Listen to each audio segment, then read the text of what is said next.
다음 소식으로 저희는 넘어가도록 하겠습니다. 넘어가면서 문재인 대통령의 신년 기자회견 때 했던 이야기 가운데 한 장면을 여러분과 함께 먼저 보도록 하겠습니다. 관련된 소식입니다. 임기가 끝나신 후에 어떤 대통령으로 남고 싶으신지. 예.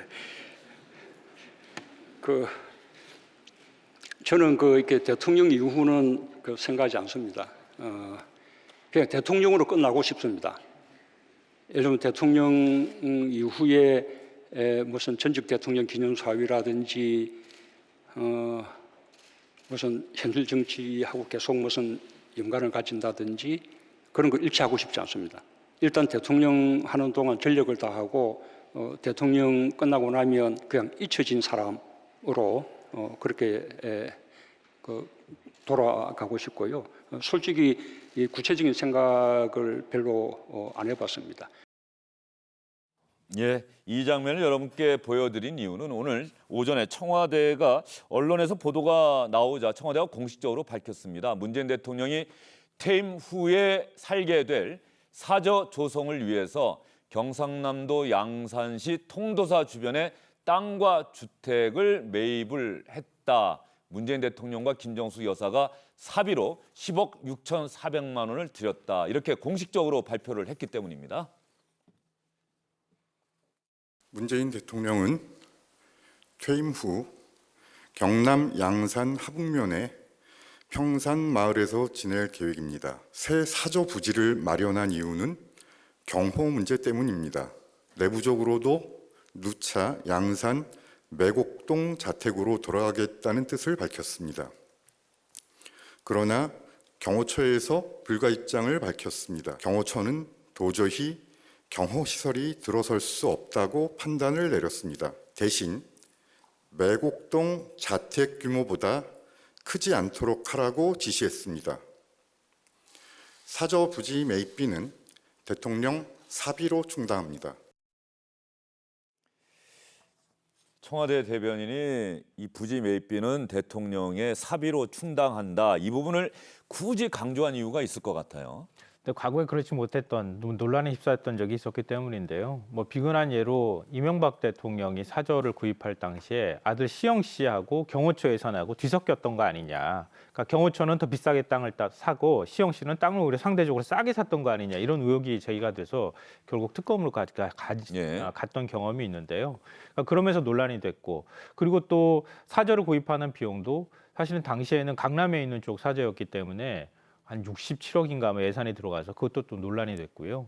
박근혜 전 대통령은 탄핵하는 과정에서 사실은 이 사저를 옮기는 일이 있었기 때문에 오히려 강남에 있는 땅을 팔고 좀 더 저렴한 사저로 가고 나머지 돈을 소송비로 댄다. 이런 이제 얘기가 있기도 했었습니다. 그러면 역대 대통령들의 퇴임 후 살게 된 사저, 우리 사저와 관련한 영상들이 있을 것 같은데 보면서 한번 이야기를 이어가도록 하죠. 조금 전에 잠깐 언급을 하셨습니다만 전두환, 김영삼, 김대중, 노무현, 이명박, 박근혜 이런 전직 대통령들이 있는데 말이죠. 지금 나오는 곳은 전두환 전 대통령, 전두환 씨의 연희동 집인 것 같은데 건물이 상당히 크고 대지도 크고 별채까지 있고 역대 대통령 사저 가운데 가장 커서 연희궁이다 또 이렇게 불리기도 하고 있는데 전두환 씨는 추징금 또 납부하지 않아서 계속해서 여론의 비판에 직면해 있는데 어쨌든 연희동 자택은 역대 대통령 가운데 가장 크다 이런 얘기를 듣고 있고요. 또 다음에는 어느 대통령의 집입니까? 노무현 전 대통령의 사저군요. 노무현 전 대통령의 저 사저에는 정말 많은 분들이 찾아오고 노무현 전 대통령이 생전에 찾아온 분들과 또 허물없이 인사하고 이야기하고 그러면서 상당히 많은 분들이 노무현 전 대통령 사저를 찾기도 했죠. 사람 사는 세상 노무현 전 대통령의 정치 철학을 상징하는 그런 액자도 화면에 나타났습니다. 다음 또 어떤 전직 대통령의 사저입니까? 논현동에는 이명박 전 대통령의 사저. 조금 전에 김성환 평론가가 잘 설명을 해 주셨습니다. 박근혜 전 대통령의 삼성동인가요? 내곡동으로 옮기지 않았습니까? 내곡동입니다. 내곡동으로 이건 내곡동이죠? 삼성동 집입니까?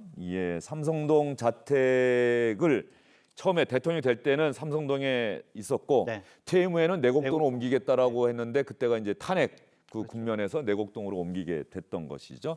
어떤 생각이 드십니까? 대통령들께서 이제 퇴임하시고 나서 본인의 이제 사저로 돌아가서 생활을 하시는데 정말 국민들의 사랑을 받는 그런 대통령의 모습들을 봤으면 좋겠어요. 너무 비극적이잖아요. 지금까지 대통령들을 보면. 지금 문재인 대통령께서는 열린 사저를 추구하고 계신다고 하는데 정말 고향 같은 사저에 돌아가셔서 주민들과 함께 할아버지 같은 그러한 존경받는 지역사회 어른 역할도 해주셨으면 좋겠다라는 생각도 듭니다. 예, 알겠습니다. 지금 화면에 나가고 있는 것은 현재 문재인 대통령의 사저 사진이 나가고 있는 거죠? 예, 이번에 매입한 부지를 매입한 평산마을 그쪽이군요. 예, 그쪽 마을 사진이 화면에 나가고 있습니다. 저 동네에 가서 문재인 대통령이 퇴임 후에 살게 될 것이다. 해당 부지의 모습이 지금 화면에 나가고 있습니다. 사진으로 일단 여러분께 보여드리고 있습니다. 조금 전에 장성철 소장이 말씀하신 것처럼 우리 대통령 문재인 대통령 임기 아직 2년 가까이 남았습니다. 그 더 열심히 국민을 위해서 일하고 청와대를 떠날 때는 국민의 박수를 받으면서 사저로 돌아갈 수 있기를 간절히 소망해 보도록 하겠습니다. 두 분간에 여기서 인사를 드리겠습니다. 오늘 말씀 잘 들었습니다.